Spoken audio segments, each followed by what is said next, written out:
Le G7 vient de décider le principe d'une taxation mondiale à hauteur de 15% des bénéfices des sociétés multinationales. Cela reste bien sûr à être confirmé à la fois par l'OCDE puis par le G20, mais on peut penser quand même qu'un consensus semble être atteint et qu'il est probable que le G20 aille dans le même sens et ne s'y oppose pas. Alors certains déplorent le faible taux, 15%, c'est pas beaucoup. D'autres disent que c'est un progrès énorme et c'est une rupture. Est-ce qu'il faut voir le verre à moitié plein ou le verre à moitié vide? Essayons un peu de regarder cela. Je pense qu'il faut plutôt voir le verre à moitié plein. Bien sûr, il faudra continuer les efforts. Et là-dessus, les lanceurs d'alerte qui ont dénoncé les paradis fiscaux, les ONG qui ont fait un travail de documentation et aussi de plaidoyer pour lutter contre l'évasion fiscale devront continuer leur travail parce que c'est aussi suite à ce travail que les États ont changé d'attitude.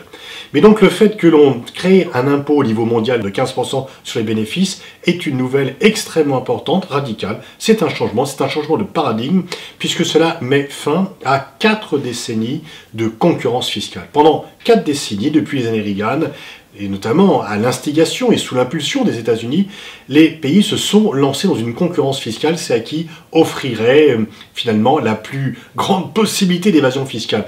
Parce que pendant très longtemps, les États-Unis ont pensé que ceci était à leur avantage.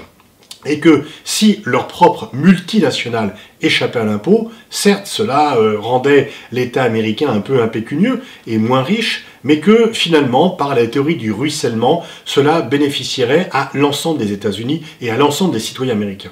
Biden siffle la fin de cette période, il dit que non, le ruissellement ça ne fonctionne pas et que l'évasion fiscale qui profite aux géants, notamment digitaux américains, dessert les États-Unis. Que ce qui est bon en termes fiscal pour Google, Amazon et Microsoft n'est pas bon pour les États-Unis, bien au contraire.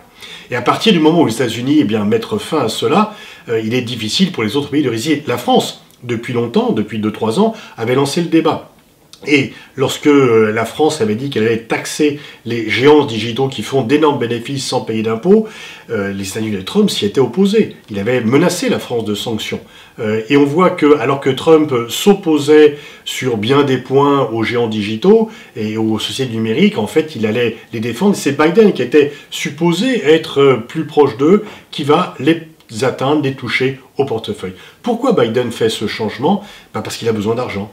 Parce que le Covid-19 est venu appauvrir les États-Unis, est venu appauvrir les citoyens américains, et que son immense plan de relance avec 6 000 milliards de dollars, avec 3 plans différents, il a besoin d'argent et il va prendre l'argent là où il est, dans les poches des grandes multinationales.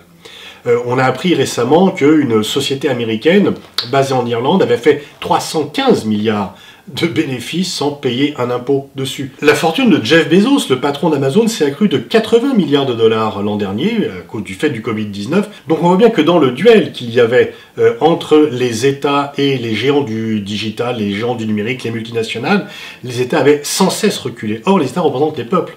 Les géants du digital ne représentent que leurs patrons ou leurs utilisateurs, mais pas la même relation. C'est bien quand même les États qui doivent rester les acteurs pivots des relations internationales. Alors, bien sûr, on peut dire 15% c'est pas assez, mais il aurait été difficile de le mettre tout de suite à 21%. Il faut plutôt se satisfaire que cela existe et continuer les efforts par la suite pour augmenter de nouveau et pour donner de nouvelles possibilités fiscales aux États. C'est donc la fin de la concurrence fiscale, c'est une mauvaise nouvelle pour l'Irlande, mais l'Irlande qui bénéficie de l'action européenne, qui a bénéficié d'un plan de secours après la crise de 2008-2009, joue finalement la concurrence fiscale et ne joue pas de façon fair-play avec les autres pays européens. Et donc il était tout à fait anormal que l'Irlande puisse faire ce dumping fiscal qui se retourne contre ses partenaires européens dont on a besoin. On a besoin aussi sur d'autres sujets, notamment la frontière avec l'autre Irlande. Les pays européens ont soutenu l'Irlande. L'Irlande n'a pas toujours payé ce soutien de retour. Google avait été condamné à payer 13 milliards de dollars d'impôts à l'Irlande. L'Irlande a dit non, on ne veut pas cet impôt, on refuse de le recevoir. Et donc c'est la fin de cette distorsion fiscale que l'Irlande a mis. Et donc c'est quand même un progrès. C'est un progrès du multilatéralisme, c'est un progrès du collectif contre l'enrichissement sans fin des gens du digital. Il n'y a pas tellement de bonnes nouvelles au niveau international qu'on ne puisse pas se réjouir de celle-ci. Et donc c'est pour ça que moi je vois plutôt le verre à moitié plein que le verre à moitié vide, surtout qu'avant il n'y avait pas de verre du tout en fait, et que donc c'est vraiment un changement radical dans l'organisation internationale. On estime que cet impôt pourrait ramener 150 milliards de dollars part de fiscalité pour les États, c'est quand même à peu près l'équivalent de l'aide publique mondiale au développement. Pour la France, c'est environ 5 milliards de dollars que cela rapportera contre les 400 millions de la taxe sur les GAFAM.